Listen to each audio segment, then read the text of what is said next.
Prophet Ibrahim was sacrificing Ismail. Now, whom or what will you sacrifice? There are only a few days left until the Eid al-Adha. Who will die and who will remain next year? Without delving into the debates regarding its religious obligation or recommendation, I wanted to underline a few points about the symbolic meaning of sacrifice in this article.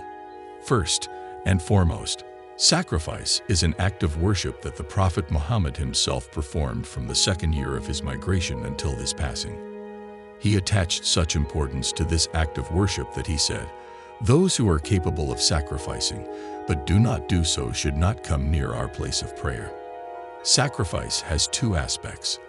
The first is its role in fostering social solidarity and mutual assistance, which everyone can predict, know, and experience. The second aspect is its significance as a symbol and indication of being a Muslim, as a form of worship. We have made the sacrificial camels and cattle among the symbols appointed by Allah for you.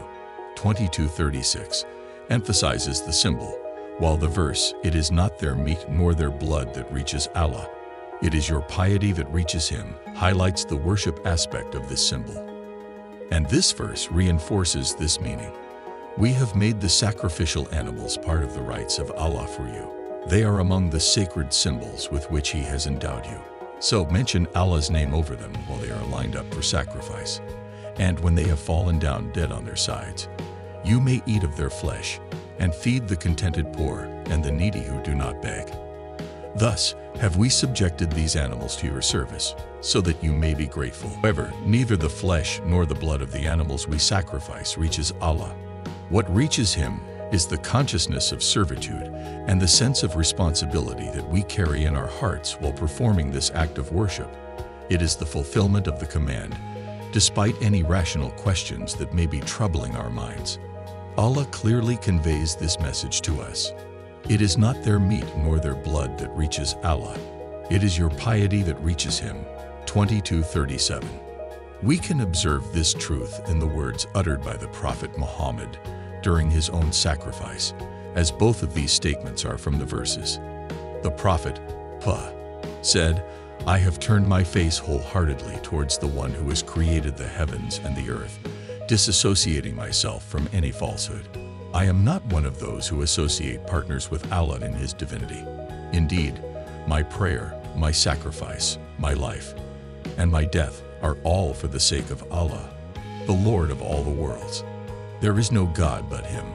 I have been commanded to be of those who submit, and I am of those who have submitted.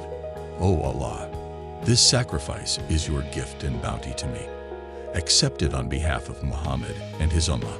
Then he would say, "In the name of Allah, Allah is the greatest," and proceed to sacrifice.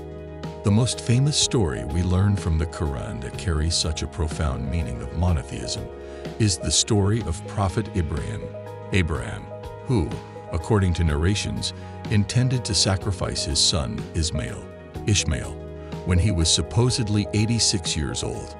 With a heart filled with longing for a child, Prophet Ibrahim had promised to sacrifice his child to Allah if he were to be granted one, and later in his life, he was blessed with a child. It was the love for his son that led him to make this prayer, but he was severely tested by this love. Even when Ismail was just a baby, Prophet Ibrahim left him and his mother Hajar in the place where the Kaaba stands today, entrusting them to Allah. In the later years, he found himself faced with the act of sacrificing his son. This is where the symbolic dimension of the act of sacrifice comes to the forefront. It is said that Prophet Ibrahim's real test was between Allah's decree and command and his love for his child. Whom would Prophet Ibrahim choose? His inner love for his child, or his one and only son standing before him? There is no other option. As an esteemed and determined prophet, Prophet Ibrahim made the choice expected of him and showed his loyalty to his Lord by preparing to sacrifice Ismail. Now, whom or what are we sacrificing? Have we ever contemplated this matter? I believe we should. Each individual should place their cap in front of them and ask, "Who or what is my Ismail?" The answer one seeks is the response to the question, "What are the present or potential obstacles that come between me and Allah?" Is it money, position, desire, fame, house, property, physical appearance, or youth? We must find the correct answer to this question and sacrifice it during the days of sacrifice. As we wield the knife on the animal's neck, we should metaphorically strike the neck of our love for worldly status. That is when the day of sacrifice becomes a true Eid for us. Let me conclude my writing with the striking words of Ali Shariati. Sacrifice is the symbolic expression of liberation by renouncing the most valuable thing that binds humans to life. Sacrifice is dedication. Sacrifice is submission. Sacrifice is letting go of one's most precious possession for the sake of Allah. Sacrifice is the pinnacle of sincerity. Sacrifice is letting go of the most valuable thing that ties humans to life. Sacrifice is breaking free from chains. Indeed, Prophet Ibrahim was sacrificing Ismail. Now, whom or what will you sacrifice?